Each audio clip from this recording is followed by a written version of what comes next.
Mary Catherine Hamp, Brian Wilson, Brian Neiman, today's newsmakers, and you, the Morning Majority. 105.9 FM, AM 630. WMAL.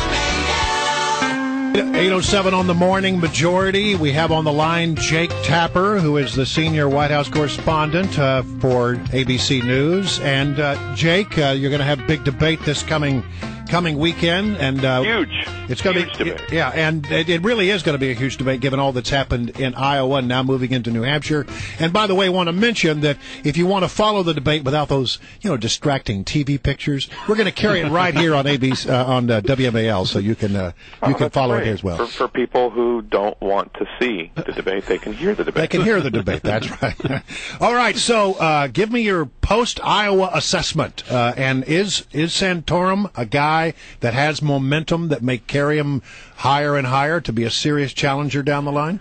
I think that Rick Santorum has the potential to be a serious challenger to Mitt Romney. I have not yet seen an abundant amount of evidence that he is rising to the occasion.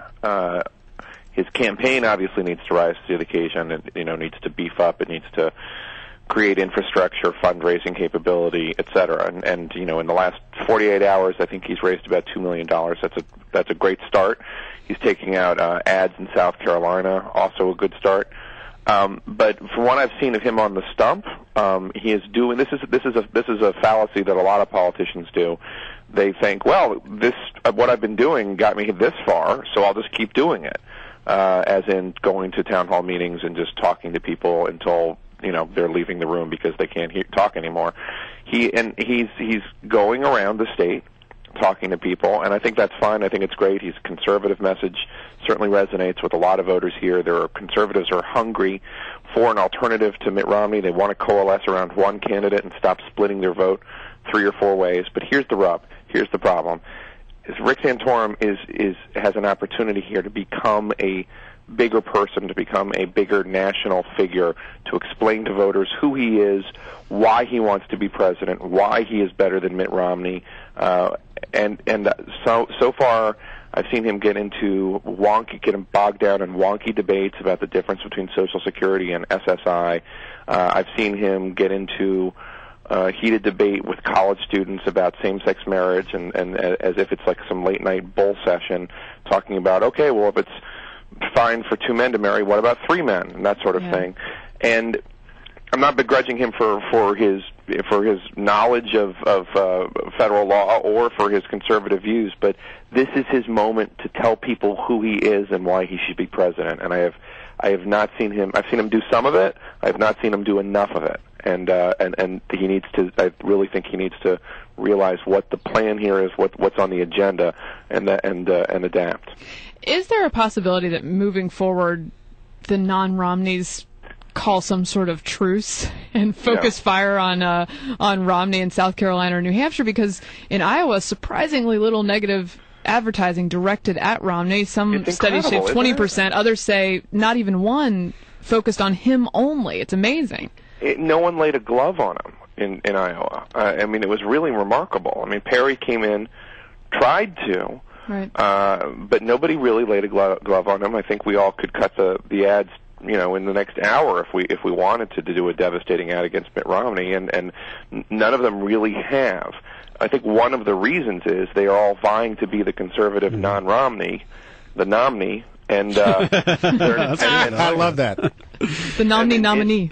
And in trying to be the nominee and in trying to compete with each other, they're just, it's a circular firing squad of all these candidates. You had, Ron Paul. Everybody talks. Newt Gingrich loves to talk about how Mitt Romney's ads are the ones that destroyed him, but it wasn't just the Mitt Romney or the Mitt Romney Super PAC ads in Iowa that destroyed him.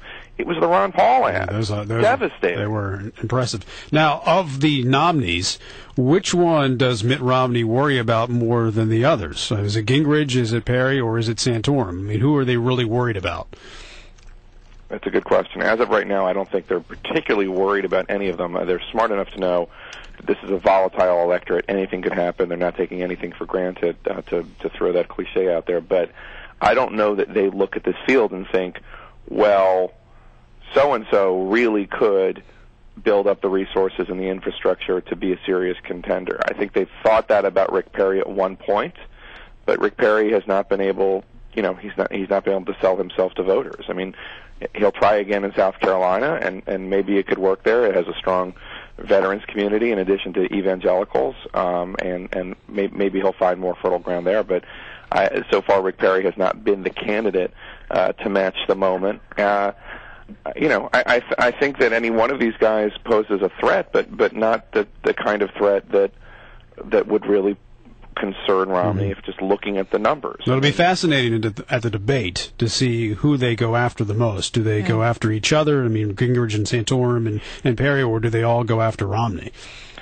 I think that the Romney people are expecting that, considering how high he is in the polls here, which is just like he's almost at 50%. I mean, it's just crazy. That, and with the next closest, more than 20 points behind him, that I think they're expecting it to be just an anti-Mitt Romney telethon from the ABC debate Saturday night through to the next debate the next morning. I mean, it's just they're expecting to take a lot of incoming, but we'll see. And so far, there has not been an effective attack against him. And look, after New Hampshire, that's really kind of the end of the retail politics part of this. Then it becomes a resource war. Then you have, who has the money to fly around South Carolina, fly around Florida, put ads on TV. And if the conservatives continue to split the vote, they're going to hand Romney to the nomination. A lot of people feel that we didn't cover it at the time, that we didn't talk about the non-McCain, conservative alternative to McCain as much as we talk about non-Romney. But when you look at what happened in South Carolina, which is really where John McCain began to put away any competition, Mike Huckabee came close. It was like, I think McCain had 33%, Mike Huckabee had 30%, and Fred Thompson had 15%. If there had been one candidate, that one candidate, suppose, Mike Huckabee theoretically, would have beaten John McCain. One conservative alternative. But no, they split it, and that could seriously happen again with Romney, and it's fascinating to watch. But very few of these guys have the kind of humility that now enables them to say, well, you know what? Frank actually would be a stronger candidate. So I'm going to drop out. I'm for Frank 2012. Well, we were always pushing for Jake Tapper to be the host of This Week. And I know it's not going to happen. That's fine. George Stephanopoulos returns this week, but I hear you're going to have a weekly role in it, right? I'll be there. I'll be contributing as much as I can. I'll be on the round table this Sunday and obviously helping the show as much as I can. George, my respect for George is immense, and he'll be doing a fantastic job as he did before. And I think actually this Sunday he has Mike Huckabee as a guest, and then we'll have also David Axelrod. So that should be a good show. And I don't know when he's going to sleep because he's doing the night before, but it should be kind of fun. All right, Jake. It's always great to have you on. We appreciate it. Big debate Saturday night, 9 o'clock on ABC. And this week, George Stephanopoulos returns on Sunday. Thanks again, Jake. Thanks, guys. Talk to you soon.